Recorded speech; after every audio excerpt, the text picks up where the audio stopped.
ଏଠି ନବୀନ ବାବୁ ତାଙ୍କ ସରକାର ଭାବୁଛନ୍ତି ଯେ ରାତି ଅଧିଆ ସ୍ୱପ୍ନ ରାତି ଅଧରେ ସ୍ୱପ୍ନ ଦେଖିବେ, ସକାଳେ ଇଏ ପୁଣି ସ୍ୱପ୍ନ ଦେଖେଇବେ।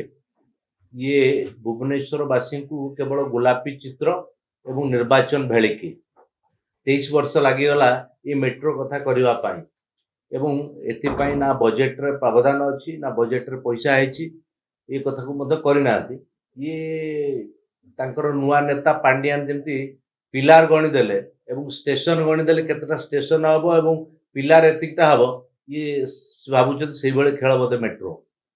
ତେଣୁ ମେଟ୍ରୋ ଯଦି କରିବାର ଅଛି ତାହେଲେ ବାସ୍ତବରେ କରାଯାଉ, ତାର ଯୋଜନା କରାଯାଉ, ତା ପାଇଁ ଅର୍ଥ ବ୍ୟୟବରାଦ କରାଯାଉ, ତେବେ ଯାଇକି ଆମେ ଇଏ କରିବା। ନହେଲେ ଓଡ଼ିଶାର ଲୋକଙ୍କୁ ଏବଂ ଭୁବନେଶ୍ୱରବାସୀଙ୍କୁ ଇଏ କେବଳ ନିର୍ବାଚନ ଭେଳିକି ଦେଖା ନଯାଉ। ମୁଁ ଆଉ ଗୋଟେ କଥା କହିବି, ଯୋଉ ସରକାର ଏଠି କେନ୍ଦ୍ର ସରକାର ପର୍ଯ୍ୟାପ୍ତ ଟଙ୍କା ଦେଲା ପରେ ସ୍ମାର୍ଟ ସିଟି ଭୁବନେଶ୍ୱର ହବ ଏବଂ ଏଠି ସରସ ସୁନ୍ଦର ହବ ସହରକୁ, ସହର ମଝିରେ ଅଳିଆ ଗଦା କରିକିରି ଏଠି ଦୁର୍ନୀତିମୟ ଏବଂ ଗନ୍ଧମୟ, ଆଜି ପବନ ଟିକେ ଦେଲେ ମାନେ ଯେମିତି ବିଷ ଆସିଲା ଭଳିଆ ସୃଷ୍ଟି ହେଇଛି।